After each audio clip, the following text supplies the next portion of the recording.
સમીકરણનો ઉકેલ મેળવવા માટેની લોભની રીત, ગઈ સાલ ભણી ગયા તે પ્રકારે આલેખની રીત, હવે તે જ પ્રકારની એક બીજી રીત એટલે કે ક્રેમરની રીત અથવા તો ચોકડી ગુણાકારની રીત હવે આપણે શીખવાની છે. લોભની પદ્ધતિ દ્વારા જે સમીકરણોનો તમે ઉકેલ મેળવતા હતા એ મોટા ભાગે સરળ સમીકરણો હોતા હતા. જ્યારે હવેના જે સમીકરણો આવશે એ સમીકરણ ઘણા બધા સહગુણકો અટપટા હોય ત્યારે શોધવાની પદ્ધતિ તમને બતાવે છે. કોઈ પણ સમીકરણને ક્રેમરની રીતથી સરળતાથી સોલ્વ કરી શકાય છે. એ જે સમીકરણોનો લોભ દ્વારા ઉકેલ મેળવી શકાતો હોય એ બધા સમીકરણોનો ક્રેમર દ્વારા પણ ઉકેલ મેળવી શકાય છે. અને જે સમીકરણોનો ક્રેમરની રીત દ્વારા ઉકેલ મેળવી શકાય છે તે બધા સમીકરણોનો લોભ દ્વારા પણ ઉકેલ મેળવી શકાતો હોય જ છે. પરંતુ જ્યારે સહગુણકો અટપટા હોય ત્યારે મોટાભાગે હંમેશા ક્રેમરની રીતનો ઉપયોગ કરવામાં આવે છે. કારણ કે ક્રેમરની રીત ત્યાં આપણા માટે સરળ બને છે. ક્રેમરની રીતના દાખલાને જોવા માટે આપણે સૌપ્રથમ ક્રેમરની રીતને થોડી સમજવી જરૂરી છે અને ત્યારબાદ પછી તેનો દાખલો સ્વાધ્યાય 1 માંથી આપણે લઈશું. ક્રેમરની રીત મૂળભૂત રીતે ધોરણ 11 સાયન્સના એક ચેપ્ટર નિશ્ચાયક પર આધારિત છે. નિશ્ચાયકનું સ્વરૂપ કંઈક આવા પ્રકારનું હોય કે x, y અને એની સાથે સહગુણક એટલે કે 1. આપણા સમીકરણના સહગુણકો મતલબ કે આપણા સમીકરણના બે જુદા જુદા સ્વરૂપ લઈએ તો પ્રથમ સમીકરણ ધારો કે ax by c લેવામાં આવે અને equal to 0 સ્વરૂપ આપણને મળતું હોય તો આવા પ્રકારનું કોઈ પણ સમીકરણ એને જ્યારે બીજા સમીકરણ સાથે ઉકેલ મેળવવો હોય ત્યારે ફરજિયાત આના સહગુણકોને અલગ પાડવા જરૂરી હોય છે. એટલે કે a1x b1y c1 0 કરી એક સમીકરણ લઈએ, બીજું એક સમીકરણ લઈએ a2x b2y c2 0. અહીં આપણા જે ચલ છે x અને y છે અને અચળ પદ તરીકે c1 આપણને મળેલ છે. c1 ની સાથે ગુણાકારમાં જોડાયેલો સહગુણક એ 1 છે. મતલબ કે c1 સહગુણક છે જ્યારે x અને y ચલની જગ્યાએ અચળ પદ તરીકે અહીંયા 1 આપણને આપેલું છે. જે ત્રણ પદો આપણે નિશ્ચાયકની અંદર આ સ્વરૂપે દર્શાવી શકાય x y 1. હવે પ્રથમ સમીકરણનો પ્રથમ સહગુણક a1, બીજા સમીકરણનો બીજો સહગુણક b1 પ્રથમ સમીકરણનો બીજો સહગુણક b1 અને ત્રીજો c1. એવી જ રીતે બીજા સમીકરણ માટે a2, b2 અને c2 ને આપણે આ રીતે દર્શાવી શકીએ છીએ. આ નિશ્ચાયકમાં મૂકવાની પદ્ધતિના આધાર ઉપર આપણે ક્રેમરની રીત હંમેશા ગણતરીમાં લેતા હોઈએ છીએ, જેની અંદર હંમેશા જ્યારે જે ચલને લેવામાં આવે એના નીચેના સ્તંભની ગેરહાજરીમાં બાકીના પદ દ્વારા તેનો ઉકેલ મેળવી શકાતો હોય છે. મતલબ કે x ની સાથે આ બંનેના ગુણાકારનો ઉપયોગ કરવામાં આવે છે, જ્યારે y ની સાથે એના નીચેનો સ્તંભ કાઢી અને બાકીના પદનો ગુણાકાર કરવામાં આવતો હોય છે. હવે તેની રીત આપણે કોઈ એક દાખલા દ્વારા સરળતાથી સમજીએ. કોઈ એક દાખલો સ્વાધ્યાય 1 નો આપણે લઈએ. સ્વાધ્યાય 1 માં દાખલા નંબર 3 આપણે લઈએ. તો દાખલા નંબર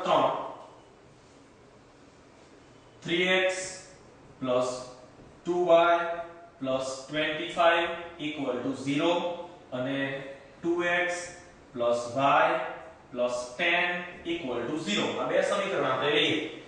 બંને સમીકરણને આપણા દ્વિચલ સુરેખ સમીકરણના મૂળભૂત સ્વરૂપ એટલે કે a1x b1y c1 equal to 0 અને a2x b2y c2 equal to 0 સાથે સરખામણી કરીએ તો અહીં આપણને a1 b1 c1 a2 b2 c2 ની કિંમતો મળશે. અહીં આપણને a1 ની કિંમત મળે છે a1 equal to 3, b1 equal to 2, c1 equal to 25, a2 equal to 2, b2 equal to 1. કઈ નથી તો સહગુણક તરીકે હંમેશા 1 હોય અને c2 equal to 10 આપણને આપેલા છે. હવે અહીં સમજવાની વસ્તુ એ છે કે કોઈ પણ અહીંયા સહગુણક તરીકે a1 b1 c1 ની જે આપેલી કિંમતો હોય તેના સાથેના ચિહ્ન સાથે હંમેશા લેવામાં આવતી હોય છે. એટલે કે ધારો કે આપણું સમીકરણ અહીંયા પ્લસ ની જગ્યાએ માઈનસ હોત તો અહીંયા b1 ની કિંમત અહીં -2 લેવાની રહે. અહીંયા b1 ની કિંમત 2 આપણે લીધી છે કારણ કે અહીં આપણને પ્લસ આપેલો છે. જો અહીં માઈનસ આપેલો હોત તો b1 ની કિંમત -2 થાત. એવી જ રીતે જ્યારે સમીકરણ આપણને આવા સ્વરૂપમાં ન આપેલું હોય, મતલબ a1x b1y c1 0 સ્વરૂપે ન આપેલું હોય, પરંતુ સમીકરણ કંઈક આપણને ધારો કે પહેલું જ સમીકરણ આવી રીતે આપ્યું હોય 3x 2y -25, આવું સ્વરૂપ આપણને આપ્યું હોય ત્યારે ફરજિયાત એ સમીકરણને =0 મતલબ a1x b1y c1 0 સ્વરૂપે ફેરવવું જરૂરી હોય છે. તો તેને ફેરવવું પડે 3x 2y -25 આ બાજુ આવશે તો +25 0. આ સ્વરૂપે ફેરવીને જ પછી એ સમીકરણ જે તેની અંદરથી કિંમતો મેળવવામાં આવે છે અને આ રીતે મેળવેલી કિંમતનો ક્રેમરની પદ્ધતિની અંદર ઉપયોગ કરવામાં આવશે.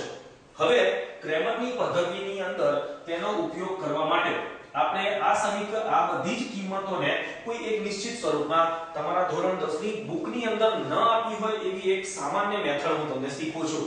એટલે કે તમે તમારી જાતે એ વસ્તુને શીખવા માટે કોઈ એક x y 1 આવા પ્રકારના કૌંસનો ઉપયોગ કરી શકો છો. a1 ની કિંમત 3 2 અને અહીંયા c1 ની કિંમત 25, a2 ની કિંમત 2, b2 ની કિંમત 1, c2 ની કિંમત 10 આવી રીતે મૂકી.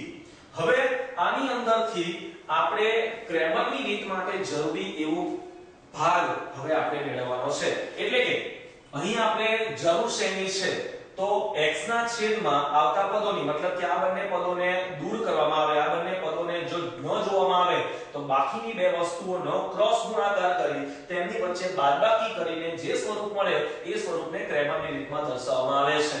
તો અહીં મળતું સ્વરૂપ કંઈક આવું હશે. માટે x ના છેદમાં 2 * 10 -25 * 1, મતલબ કે બંને પદોના ક્રોસ ગુણાકારની બાદબાકી મૂકવામાં આવે છે. હંમેશા ડાબાથી જમણી તરફનો ગુણાકાર કરવામાં આવે છે, મતલબ 2 ની સાથે 10 નો ગુણાકાર, પછી નીચે તરફ 1 ની સાથે 25 નો. આ ક્રમે જ હંમેશા ગુણાકાર લેવામાં આવતો હોય છે.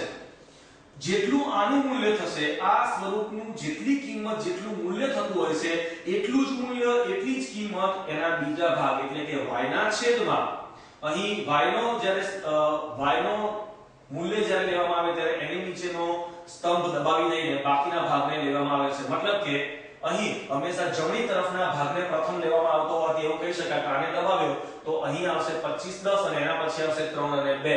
તો અહીં પહેલા લેવામાં આવે છે 25 * 2 -10 * 3. ક્રમિક રીતે તેના પછીના સ્ટેપ્સ હંમેશા લેવામાં આવતા હોય છે. આ બંને વચ્ચે સમાનતાનો સંબંધ છે કારણ કે અહીં આ મળ્યું તે વસ્તુ આપણો ઉકેલ છે. = 1 ના છેદમાં એના પછી આવતા બે પદો એટલે આ બંને તો શું આવશે તો 3 * 1 - 2 * 2. આની કિંમત આપણે મેળવીએ માટે x ના છેદમાં 10 દુ 20 - 25 = y ના છેદમાં 25 દુ 50 - 30 = 1 ના છેદમાં 3 એકા 3 - 2. હવે અહીં મળતી x y અને આ કિંમતોને સરળ સ્વરૂપમાં ફેરવીએ એટલે કે x ના છેદમાં 20 માંથી 25 જાય તો -5 = y ના છેદમાં 50 માંથી 30 જાય તો 20 = 1 ના છેદમાં 3 માંથી 2 જાય તો 1. મતલબ કે આ કિંમત = 1 થશે. હવે x / -5 = y / 20 = 1 થાય છે. આનો મતલબ એવો છે કે x / -5 = 1 અને y / 20 = 1 થશે. તો x / -5 = 1. એક સ્વરૂપ જો આપણે લઈએ તો -5 ને સામેની બાજુ ગુણતા આપણને કિંમત મળે છે x = -5. આપણને x ની એક કિંમત મળી ગઈ. હવે બીજું પદ લઈએ એટલે કે y / 20 = 1. તો અહીં મળે છે y = 20 એકા 20. તો અહીં આપણને y ની કિંમત 20 અને x ની કિંમત -5 મળે છે. ક્રેમરની રીતની અંદર માત્ર આટલી જ વસ્તુની સમજ જરૂરી છે કે હંમેશા તમારે કયા પદને કયા ક્રમે લેવો, કેવી રીતે તેની ગોઠવણી કરવી. અહીં આપણે એક કૌંસનો ઉપયોગ કરીને સરળતાથી આ ગોઠવણીને કરી શક્યા. ફરીથી કેવી રીતે કરવું અહીં હંમેશા આ સ્વરૂપને ધ્યાનમાં રાખવું. સૌપ્રથમ લખું x y 1, તેના પછી a1 b1 c1 ની કિંમતો 3 2 અને 25, એના પછી a2 b2 c2 ની કિંમત એટલે કે 2 1 અને 10. હવે જ્યારે x ને લેવામાં આવે ત્યારે તેની નીચેના સ્તંભને દબાવી દેવામાં આવે અને બાકીના જે બે પદો છે એનો ક્રોસ ગુણાકાર કરવામાં આવતો હોય છે અને બંનેની ક્રોસ ગુણાકાર કર્યા બાદ બાદબાકી ડાબેથી જમણી તરફ હંમેશા ગુણાકાર લેવામાં આવતો હોય છે. ત્યારબાદ y ની કિંમત જ્યારે લેવામાં આવે છે ત્યારે y ના નીચેના સ્તંભને દબાવી 25 ગુણ્યા 2 અને 3 ગુણ્યા 10 કરવામાં આવે છે. આ સ્વરૂપે કિંમતો મેળવતા આપણને x અને y ની જે કિંમતો મળે છે તે કિંમતોનો આધાર લઈને તમામ પ્રકારના સમીકરણો તમે સોલ્વ કરી શકો છો. તો આ જ